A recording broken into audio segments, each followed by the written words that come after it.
जैसे ही आदमी आग की वेदी फायर पिट के दोनों ओर रखी पत्थर की टाइल्स पर कदम रखता है, दोनों तरफ की दीवारें धीरे धीरे बंद होने लगती हैं।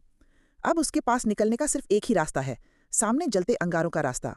वो झट से दीवार पर टंगी पेंटिंग उठाता है और दूसरी तरफ फेंक देता है। फिर रोल किया हुआ कागज धीरे से अंगारों पर बिछा देता है, इससे पहले कि वो जल जाए।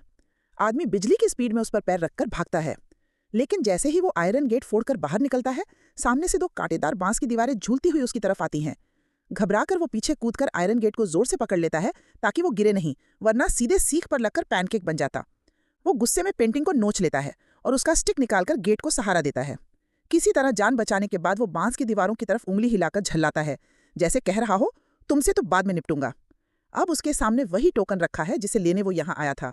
जैसे ही हाथ बढ़ाता है, ऊपर से एक पंक्ति में नुकीले कांटे गिरते हैं और उसी पल पत्थर का राक्षस स्टोन बीस्ट भी हमला कर देता है।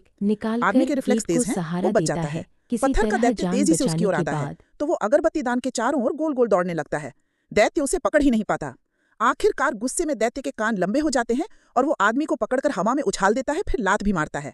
आदमी संभलता ही है कि पत्थर का दैत्य अपने दोनों मुंह खोलकर फिर हमला करता है, लेकिन वो फुर्ती से बच जाता है। इस बार आदमी अपनी जेब से सब्जियां निकालकर उस दैत्य को खिला देता है, लेकिन 3 सेकंड में ही दैत्य सब चट कर जाता है।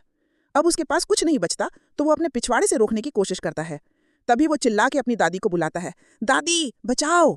गुस्साई दादी आती हैं और अपने पोते को बचाने के लिए अपनी अल्टीमेट मूव निकालती हैं, एक जबरदस्त ठोकर। वो किक इतनी भयंकर होती है कि दैत्य पीछे धड़ाम से गिर जाता है और